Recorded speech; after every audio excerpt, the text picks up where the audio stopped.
그러므로 한 사람으로 말미암아 죄가 세상에 들어왔고 또 그 죄로 말미암아 죽음이 들어온 것과 같이 모든 사람이 죄를 지었기 때문에 죽음이 모든 사람에게 이르게 되었습니다. 율법이 있기 전에도 죄가 세상에 있었으나 율법이 없을 때에는 죄가 죄로 여겨지지 않았습니다. 그러나 아담 시대로부터 모세 시대에 이르기까지는 아담의 범죄와 같은 죄를 짓지 않은 사람들까지도 죽음의 지배를 받았습니다. 아담은 장차 오실 분의 모형이었습니다. 그러나 하나님께서 은혜를 베푸실 때 생긴 일은 아담 한 사람이 범죄했을 때 생긴 일과 같지 않습니다. 한 사람 범죄로 많은 사람이 죽었으나 하나님의 은혜와 예수 그리스도 한 사람의 은혜로 말미암은 선물은 많은 사람에게 더욱더 넘쳐나게 되었습니다. 또한 하나님께서 주시는 선물은 한 사람의 범죄의 결과와 같지 않습니다. 한 범죄에서는 심판이 뒤따라와서 유죄 판결이 내려졌습니다마는 많은 범죄에서는 은혜가 뒤따라와서 무죄 선언이 내려졌습니다. 아담 한 사람의 문제 때문에 그 한 사람으로 말미암아 죽음이 왕노릇하게 되었다면 넘치는 은혜와 의의 선물을 받은 사람들은 예수 그리스도 한 분으로 말미암아 생명 안에서 왕노릇하게 되리라는 것은 더욱더 확실합니다. 그러니 한 사람의 범죄 행위 때문에 모든 사람이 유죄 판결을 받았는데 이제는 한 사람의 의로운 행위 때문에 모든 사람이 의롭다는 인정을 받아서 생명을 얻게 되었습니다. 한 사람이 순종하지 않음으로 말미암아 많은 사람이 죄인으로 판정을 받았는데 이제는 한 사람이 순종함으로 말미암아 많은 사람이 의인으로 판정을 받을 것입니다. 율법은 범죄를 증가시키려고 끼어 들어온 것입니다. 그러나 죄가 많은 곳에 은혜가 더욱 넘치게 되었습니다. 그것은 죄가 죽음으로 사람을 지배한 것과 같이 은혜가 의를 통하여 사람을 지배하며 우리 주 예수 그리스도로 말미암아 얻는 영원한 생명에 이르게 하려는 것입니다. 아멘. 우리 자리에 앉겠습니다.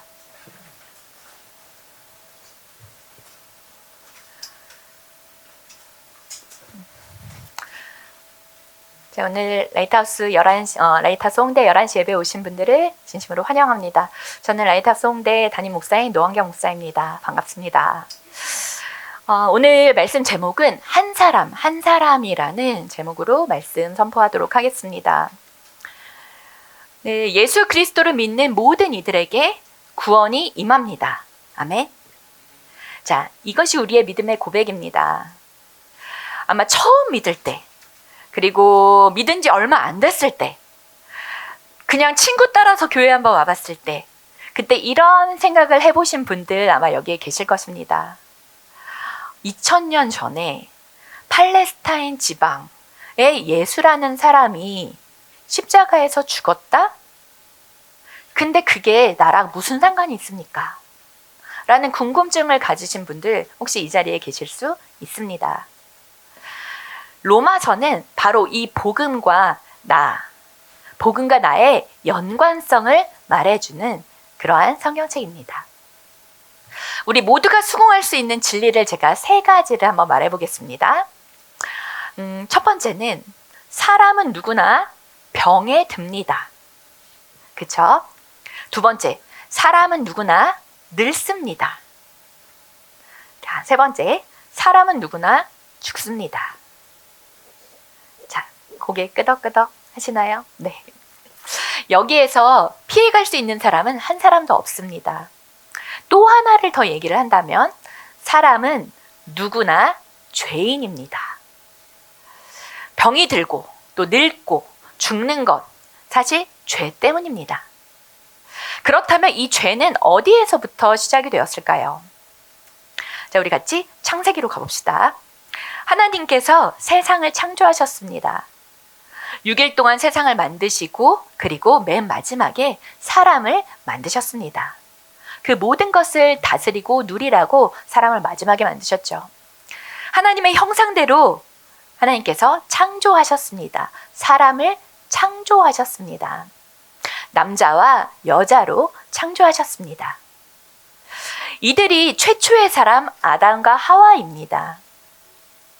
이 최초의 사람들은 하나님께서 지으신 에덴 동산에서 살았죠. 하나님께서 이들에게 복을 주십니다. 동물들의 이름을 짓고 그리고 나무의 과실들을 먹으면서 부족함이 없이 그곳에서 살았습니다. 그러나 하나님께서 오직 한 가지만을 금지한 것이 있으셨습니다. 선악과만은 따먹지 마라 라고 말씀하셨습니다. 그러나 아담과 하와는 그 한 가지를 범하게 되죠. 하나님으로부터 벗어나게 됩니다. 한 사람 아담, 인류의 첫사람이었던 아담의 불순종으로 인해서 세상에 죄와 사망이 들어오게 됩니다. 한 사람 아담으로 인해서 모든 인간이 죄인이 되었습니다. 죄가 여기에서부터 시작입니다. 자, 로마서 5장 12절 말씀을 같이 한번 읽어볼게요. 시작. 그러므로 한 사람으로 말미암아 죄가 세상에 들어왔고 또 그 죄로 말미암아 죽음이 들어온 것과 같이 모든 사람이 죄를 지었기 때문에 죽음이 모든 사람에게 이르게 되었습니다. 아멘. 자, 한 사람 아담으로 인해서 세상에 죄가 들어오게 되었습니다. 이것을 우리는 원죄라고 합니다. 아담이 죄를 지었는데 왜 나에게 죄가 있습니까? 이것을 존 스토트 목사님이 이렇게 말했어요. 우리는 모두 아담의 죄에 참여하고 있기 때문에 자신이 의롭다거나 결백하다며 그에게 손가락질을 할 수는 없다. 오늘날 우리가 죽는 것은 아담 안에서 우리가 죄를 지었기 때문이다. 얼마 전에 전 세계를 흔들었었던 우리 코로나 팬데믹, 이제 벌써 조금씩 잊혀가고 있죠. 코로나19의 모형으로 한번 살펴봅시다. 중국 우한으로부터 시작되었다. 그때 이제 시작이 되었습니다. 누군지는 모르지만 한 사람으로 인해서 걸렸다. 또 박쥐에서 왔다는데 박쥐를 만져서 왔는지 먹어서 왔는지는 잘 모르겠습니다. 하지만 처음에 한 사람이었습니다.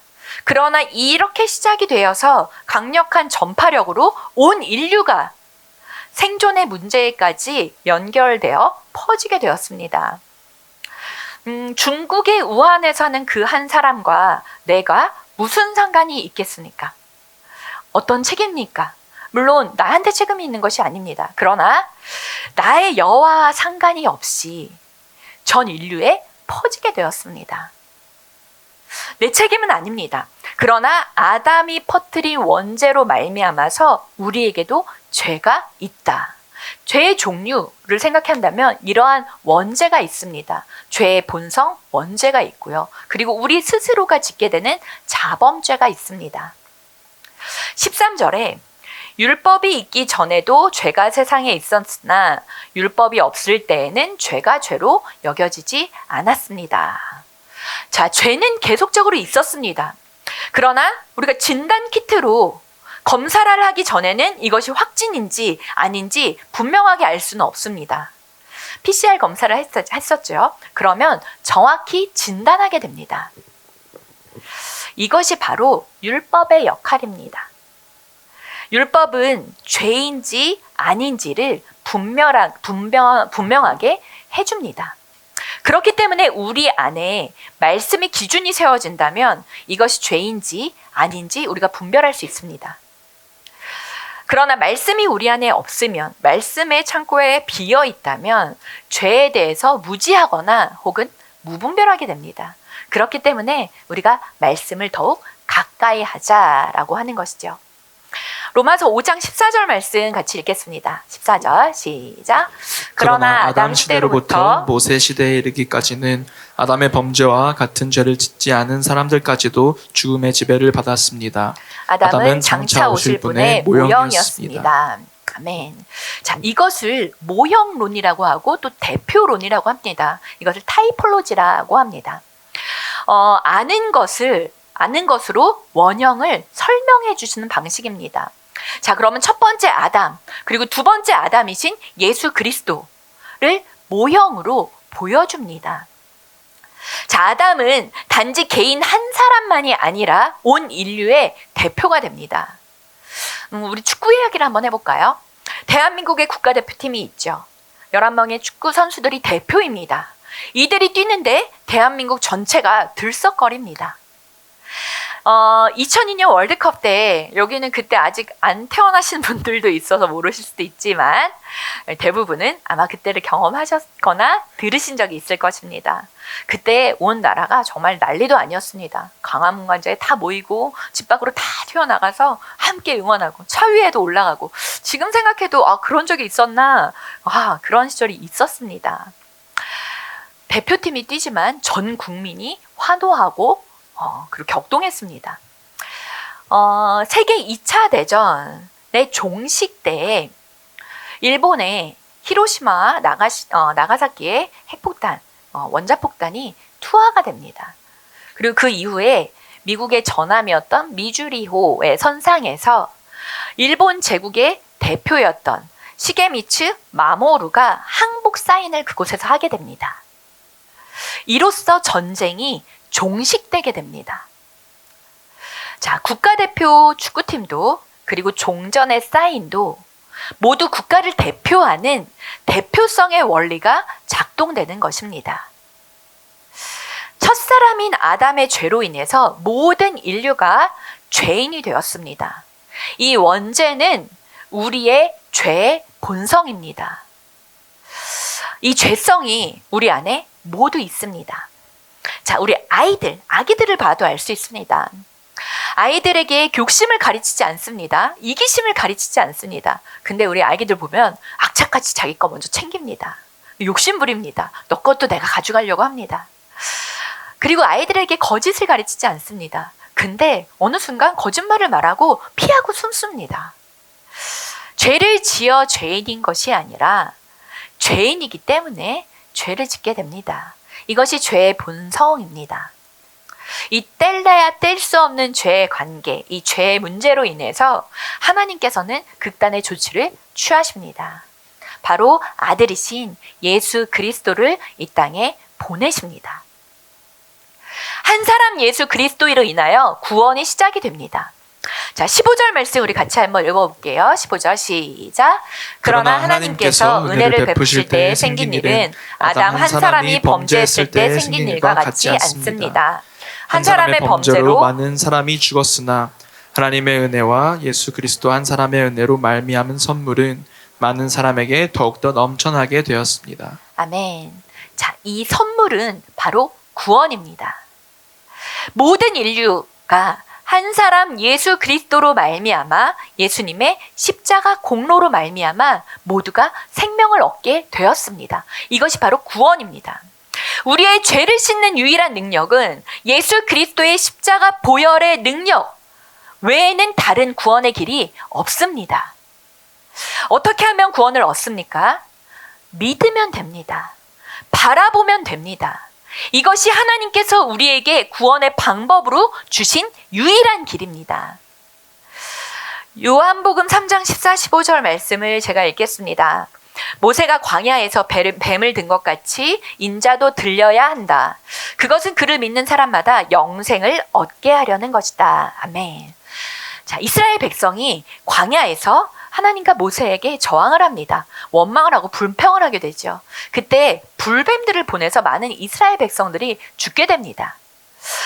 이때 하나님께서 모세에게 놋뱀을 만들어서 장대 위에 걸라. 그리고 이것을 바라보는 자들은 살 것이다 라고 말씀하십니다. 이 들린 놋뱀을 바라보면 살았습니다. 여러분 지금도 앰뷸런스 뒷문에 보면은 이렇게 놋뱀, 기둥에 있는 뱀을 이렇게 형상화한 것들을 붙여놓은 것을 볼 수 있을 것입니다. 아마 모르신 분은 한번 찾아보세요. 앰뷸런스 뒤에 그게 있나. 이것이 바로 장대 위에 있는 놋뱀 그림을 거기에 붙여놓은 것입니다. 장대에 들린 놋뱀은 십자가에 달리신 예수 그리스도를 예표합니다. 상징합니다. 자, 예수님을 바라보면 구원을 얻습니다. 아멘. 자, 예수님을 믿으면 영생을 얻습니다. 아멘. 아멘. 십자가의 단 한 번의 죄사로 말미암아 모든 죄의 문제를 예수 그리스도께서 해결하셨습니다. 할렐루야. 자, 우리가 해결할 수 없는 죄와 죽음과 심판의 문제를 단 한 번의 제사로 해결해 주셨습니다. 우리가 해결할 수 없는 죄와 사망과 심판의 문제를 해결하러 이 땅에 오신 분이 바로 예수 그리스도이십니다. 히브리서 9장 27절 말씀 우리 같이 읽을게요. 시작. 사람이 한 번 죽는 것은 정해진 일이고 뒤에는 심판이 있습니다. 아멘. 사람이 한 번 죽는 것은 정해진 일입니다. 그 뒤에는 반드시 심판이 있습니다. 자, 우리 라옹 모든 식구들, 너무 젊으셔서 죽음에 관한 얘기가 좀 멀게만 느껴질 수도 있습니다. 하지만 사람은 언젠가 반드시 죽게 됩니다. 우리 또한 마찬가지죠. 아무도 피해갈 수 없는 진리입니다. 자, 하지만 예수 그리스도를 제대로 믿으면요, 이 죽음이 두렵지 않게 됩니다. 이 죽음 뒤에 있는 영원한 생명이 나의 것임을 알고 있기 때문입니다. 예수 보혈의 피, 예수 그리스도의 보혈의 피, 우리의 모든 죄와 사망의 문제를 덮어주시고 해결해 주셨기 때문입니다. 우리가 이것을 믿는 거죠. 이 예수 그리스도의 십자가의 보혈의 능력을 믿는 것입니다. 자, 우리 17절 말씀을 같이 한번 읽어보겠습니다. 시작. 아담 한 사람의 범죄 때문에 그 한 사람으로 말미암아 죽음이 왕노릇하게 되었다면 넘치는 은혜와 의의 선물을 받는 사람들은 예수 그리스도 한 분으로 말미암아 생명 안에서 왕노릇하게 되리라는 것을 더욱더 확실합니다. 아멘. 자, 이 17절이 바로 오늘 말씀 핵심 구절입니다. 이제 더 이상 죄가 우리 안에서 왕노릇하지 못한다 선포합니다. 자, 십자가 보혈의 능력, 보혈의 은혜를 믿는 자들에게는 더 이상 생명이 왕노릇하는 것이지 사망과 죄가 우리 안에서 왕노릇하지 못한다. 아멘. 자, 그리스도 예수 안에 있는 생명이 압도적으로 우리를 지배하고 다스립니다. 이것이 바로 하나님의 자녀됨의 권세입니다. 우리에게 부여해 주신 하나님의 자녀됨의 권세, 영원한 생명을 누리는 삶입니다. 여러분, 이 하나님의 자녀됨의 권세로 살아가시기를 축복합니다. 우리 모두에게 허락하신 것입니다. 어떻게? 믿으면, 바라보면. 19절 말씀 우리 같이 읽을게요. 시작. 한 사람이 순종하지 않음으로 말미암아 많은 사람이 죄인으로 판정을 받았는데 이제는 한 사람이 순종함으로 말미암아 많은 사람이 의인으로 판정을 받을 것입니다. 아멘. 자, 한 사람이 중요합니다. 한 사람. 성경에서 축복의 통로로 쓰임 받은 사람들을 보면 한 사람으로 말미암게 됩니다. 자, 노아 한 사람을 세우십니다. 그리고 70년, 80년 정도의 세월을 산 위에서 방주를 짓게 하십니다. 너무나도 외롭고 고독한 시간들이죠. 하지만 이 방주에 오르기만 하면 구원을 얻는다라고 말씀하셨습니다. 자, 그래서 노아 식구들 8명이 구원을 얻게 됩니다.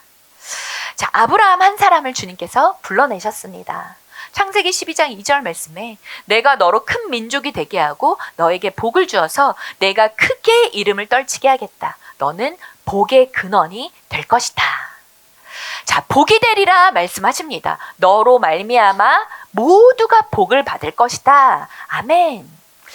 자, 예수님께서 12명의 제자를 부르십니다. 12명을 부르십니다. 그리고 세상 곳곳으로 퍼져나가게 하셔서 복음의 증인이 되게 하십니다. 그 한 사람에게 압도적인 은혜를 부어주십니다. 우리 한 사람에게 그 은혜를 넘치도록 부어주십니다. 영혼들을 살리라고, 그리고 십자가의 은혜와 사랑을 흘려보내라고 주님께서 그 은혜를 우리 한 사람에게 부어주십니다. 자, 그렇기 때문에 우리는 나아가서 이 복음을 전하는 자들이 되는 것입니다. 이 복음을 전해야 합니다. 먼저는 우리 가족들의 구원을 위해서 우리를 보내십니다. 가족 중에 한 사람을 하나님께서 선택하십니다. 그리고 그 한 사람으로 말미암아 가족을 구원하기를 원하시는 하나님의 마음을 부어주십니다. 우리도 여기 많이 계시지 않습니까? 나는 아브라함입니다. 그리고 나는 우리 가족의 대표 선수입니다. 그리고 나는 우리 가문의 대표입니다. 여기 많이 계시죠? 자, 한 사람 잘 믿으면, 한 사람 선택하신 그 사람이 잘 믿으면 그 가정 모두가 구원을 얻습니다. 하나님은 한 사람을 통해서 모든 것을 변화시키십니다. 아멘. 자, 20절 말씀 같이 읽을게요. 20절 시작. 율법은 범죄를 증가시키려고 끼어들여온 것입니다. 그러나 죄가 많은 곳에 은혜가 더욱 넘치게 되었습니다. 자, 죄가 많은 곳에 은혜가 더욱 넘치게 되었습니다. 이 구절을 좀 어렵게 생각하시는 분들이 좀 계십니다. 그래서 난해구라고 하는 분들도 계신데 솔직히 하나도 어렵지 않습니다. 죄가 많은 곳에 은혜가 넘친다. 자, 그러면 죄를 많이 지어야 되니까 죄를 막 더 지어야 되는데 그런 얘기 아니고요. 아닙니다. 이렇게 해석하면 잘못된 해석이고 왜곡된, 성경을 왜곡된 방식으로 이해하는 것입니다. 율법, 즉 말씀의 기준이 생기게 되면요, 이제 죄가 죄인 줄 보이게 됩니다. 죄가 죄인 줄을 알게 됩니다. 죄를 죄로 보게 됩니다. 우리 코로나19 때 진단 검사를 하게 되죠. PCR 검사를 합니다. 검사 전에는 내가 코로나에 걸렸는지, 이게 감기 몸살인지 뭔지 사실 잘 모릅니다. 하지만 증세로 짐작은 되지만 확진되지는 않습니다. 진단 검사를 할수록 확진자들은 더 늘어나게 되죠. 진단을 받았기 때문입니다. 너 확진입니다 라고 하기 때문에 점점 더 확진자가 늘어날 수밖에 없습니다. 이 진단 검사는 죄가 죄인 줄을 알게 하기 때문입니다. 확진자가 많은 곳에 치료도 많게 되죠. 죄가 더한 곳에 은혜가 넘치게 됩니다. 이러한 의미입니다. 율법은 내가 죄인인 것을 깨닫게 해줍니다. 말씀은 내가 죄인인 것을 알게 해줍니다. 그렇기 때문에 죄가 깨닫는 그곳, 죄가 깨달아지는 그곳에, 그리고 그곳에, 회개하는 그곳에, 죄임을 깨닫게 되고 회개하며 주님 앞에 나아가는 그곳에 주님께서 은혜를 부어주신다는 것입니다. 그곳에 넘치는 은혜를 주님께서 부어주신다는, 더욱 충만히 그 은혜가 임한다는 말씀입니다. 성 어거스틴은 이렇게 말합니다. 우리는 자동적인 죄인이다. 그러나 선택적인 의인이다 라고 말을 합니다. 가만히 있으면 우리는 그대로, 우리의 본능 그대로, 본성 그대로 죄인일 수밖에 없습니다. 그러나 선택적 의인, 우리가 예수를 믿으면, 우리가 예수님 앞에 나아가면 구원받은 의인이 되는 것입니다. 자, 예수님께서 우리의 유일한 구원이 되시기 때문입니다. 할렐루야. 자, 사도행전 4장 12절 말씀 같이 읽겠습니다. 시작. 이 예수 밖에는 다른 아무에게도 구원은 없습니다. 사람들에게 주신 이름 가운데 우리가 의지하여 구원을 얻어야 할 이름은 하늘 아래에 이 이름밖에 다른 이름이 없습니다. 아멘. 자, 사는 길은 오직 한 가지입니다. 한 사람 예수 그리스도. 한 사람 예수 그리스도의 이름의 능력. 한 사람 예수 그리스도의 십자가 능력을 믿는 것입니다. 복음이신 예수 그리스도께서 우리를 죄와 죽음과 심판으로부터 자유케 하셨습니다. 할렐루야. 아멘. 자, 이것을 우리에게 주신 분. 예수 그리스도의 이름을 믿으면 우리가 구원받은 주님의 자녀, 우리의 아버지 하나님의 자녀가 되고 그 권세를 이 땅 가운데 누리며 살아가는 것입니다. 이 땅뿐만이 아니라 영원까지 영생을 누리며 살아가는 것, 이것이 바로 우리에게 허락하여 주신 구원입니다. 이제는 고인이 된 지성인 중에 지성인이라고 하셨던 초대 문화부 장관이셨던 이어런 교수님, 그분을 예리한 글을 통해서 시대를 깨우고 또 앞서 나가는 그러한 분이셨습니다. 원래 이분은 하나님을 믿는 분이 아니셨어요. 어쩌면 하나님을 비판하고, 하나님 믿는 사람들을, 기독교를 비판하고 적대했었던 분이었습니다. 그러나 자신의 사랑하는 딸이 이혼을 하게 되고 큰아들을 잃게 됐고 작은 아들은 자폐증에 걸리게 되고 또 자신은 신경세포에 손실이 와서 시력을 잃고 또 위암 4기의 진단을 받게 되는 등 너무나도 말할 수 없는 극심한 고통, 극심한 인생의 고난에 처하게 됩니다. 그 속에서 하나님을 만나고 정말 마지막 숨을 내쉴 때까지 복음을 전하며 온전히 헌신하는 딸의 모습을 보며 충격을 받게 됩니다. 지금까지 지성만을 믿고 또 이성을 믿고 살아갔던 자신의 모습 속에서 처음으로 아버지로서 울부짖게 됩니다. 처음으로 하나님이란 절대자의 존재를 찾게 됩니다. 딸을 위해서 기도할 때 딸의 시력이 회복되고 그리고 손자의 기적적인 치유를 경험하게 됩니다. 이어런 교수는 내 딸이 본 빛을 나도 보게 해주십시오라는 기도를 드리게 됩니다. 나의 지식과 돈이 너를 구하지 못했다. 나의 무력이 직면되었다. 우리 같이 동행하자. 내가 시력을 잃어가면서 내가 본 빛을 나도 보게 해달라. 이러한 기도를 처음으로 하나님께 올려드리게 됩니다. 이후에 살아계신 하나님을 만나게 되고 세례를 받게 됩니다. 70년 넘는 세월 가까이 한 사람 아담으로 살아가던 분이 자신의 딸과 손자를 통해서 이해와 경험을 넘어선 살아계신 하나님의 놀라운 역사를 만나게 됩니다.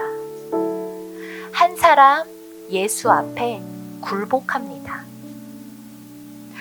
결국 한 사람이 어떤 인생을 사느냐, 나 한 사람이 어떠한 삶을 살아갈 것이냐는 우리의 미래의 실존이 됩니다.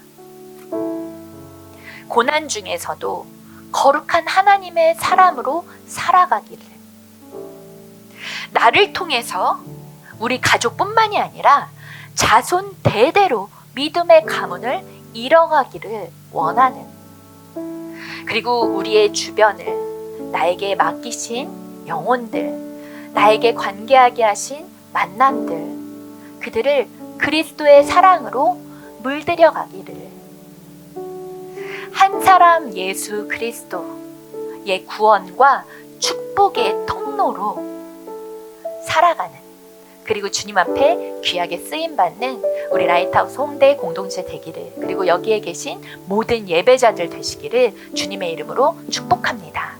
아멘.